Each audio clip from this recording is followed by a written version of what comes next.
Hello, today we will be looking at different methods of factoring. In previous videos, I've talked about using the difference of two squares, the difference of two cubes, the sum of two cubes, simple factoring, as well as using the quadratic formula to factor problems and then solve for where they intercept the x-axis. In this video, I will be going over how to solve and factor polynomials by grouping and by U-substitution. You'll have to treat this problem like chess in that you'll have to look a couple moves ahead, but with enough practice, you should be able to get these down just as easy as the other methods.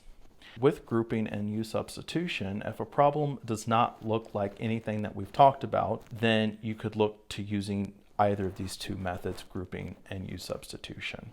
For grouping, a good indication that you're going to use this method if you have four terms in your initial problem. U-substitution, on the other hand, the goal is to get it expressed similar to the quadratic equation, which, as we know, is ax squared plus bx plus c. And so your hint here in that you could be able to use U-substitution is if your problem had three terms, no matter what the degree is. If your degree is higher than 2, then you typically don't have something similar, again, what we've seen as far as the difference of two cubes, the sum of two cubes, the difference of squares, or what have you. However, if you have a polynomial that has a degree higher than 2, however, it only has 3 terms, U-substitution could be the way of moving forward. And again, when we look at examples, you'll see what I mean. So let's get into it and let's look at a few examples.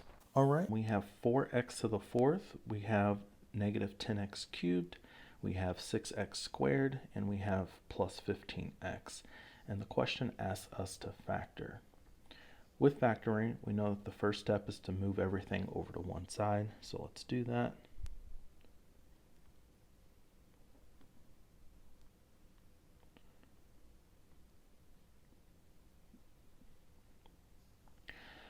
Next, we look to see if there's anything that we're familiar with. Again, we don't see any of the standards, difference of squares, difference of cubes, sum of cubes, even the standard quadratic equation. We don't see any of that. However, we do notice that there are 4 terms, and so in our minds we can think, hey, maybe grouping might be a way to do that. When we group, we ask ourselves what terms might go together. Most of the time it's going to be the terms with the higher degrees that are grouped together, and then you are left with the remaining degrees, and then those are grouped together.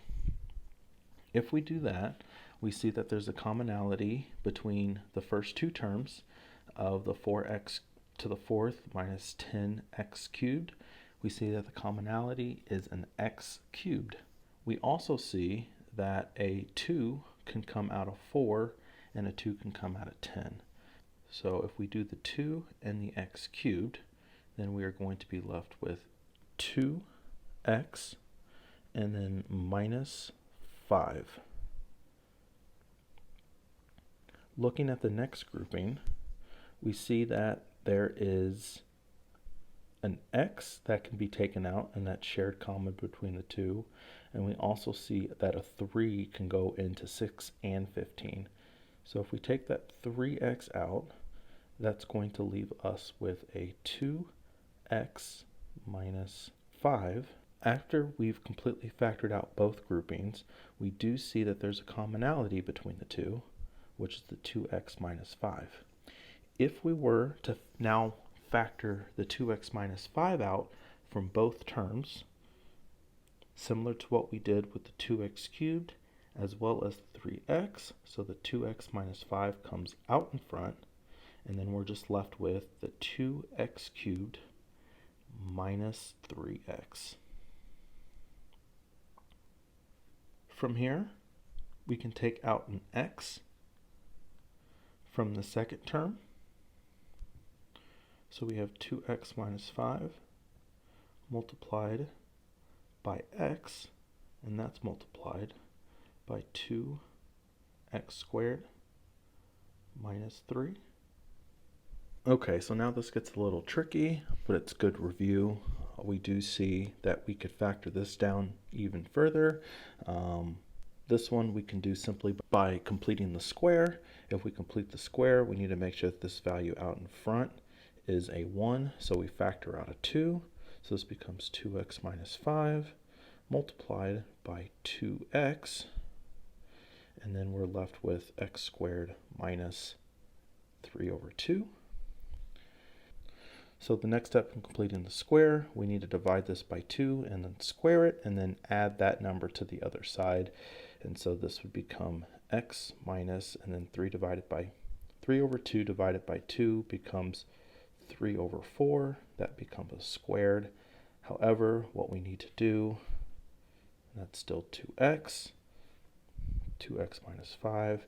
However, because we've now added 9/16 to the left side, we need to add 9/16 to the right side to complete the square.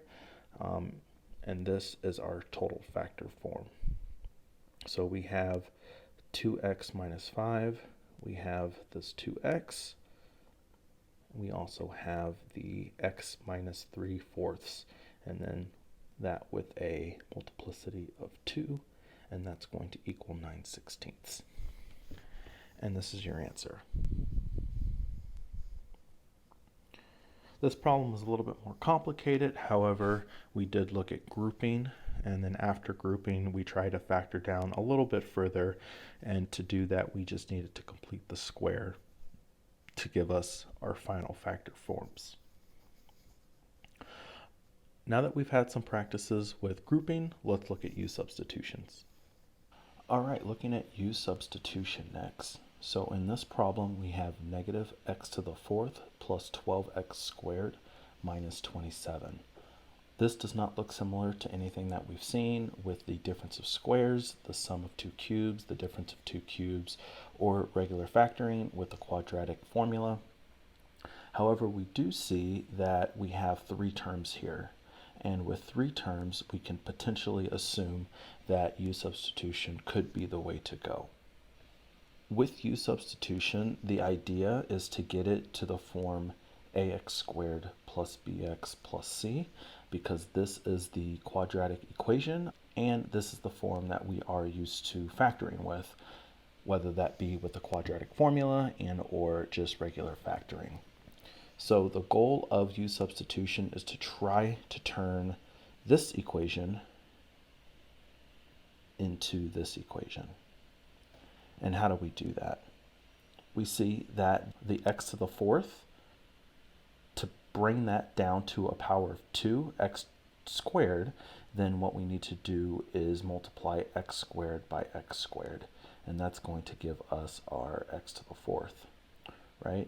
And then for our second term, we see that we have 12x squared. And if we separate these, then this is going to be 12 multiplied by x squared, which is going to give us our 12x squared.